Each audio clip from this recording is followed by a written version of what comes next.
sizlermi dostlar. Bugün sizlerge alğaşkı videonun жалғасын түсіремін.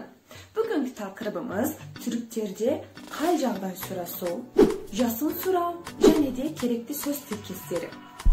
Dayınızlar mı? Endişe başlayımız. Kalaysın? Nasılsın? Kalaysız? Nasılsınız? Жасın neşede. Kaç yaşındasın? Жасыңыз neşede. Kaç yaşındasınız? Sen kayda turasın? Sen nerede yaşıyorsun? Siz kayda turasız? Siz nerede yaşıyorsunuz? Sen okuyorsun mu? Sen okuyor musun? Siz okuyorsunuz mu? Siz okuyor musunuz? Sen okuşusun mu? Sen öğrenci misin? Siz okuşusunuz mu? Siz öğrenci misiniz? Sen жұмыс істейсің бе?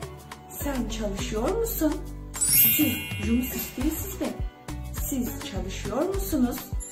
Kelesi videoda дейін кездескенше. Görüşürüz. Süleyman. Tamam, taqribimiz kuncelik. Tamam, son. Жағдай сұрасу, жасын сұрау және де керекті söz тіркестері. Başka videonun жалғасын түсіремін. Bugünkü taqribimiz Türkçer'de Salimetsizler mi dostlar? Bugün sizlerge alğaşkı videonun Salimetsizler dostlar.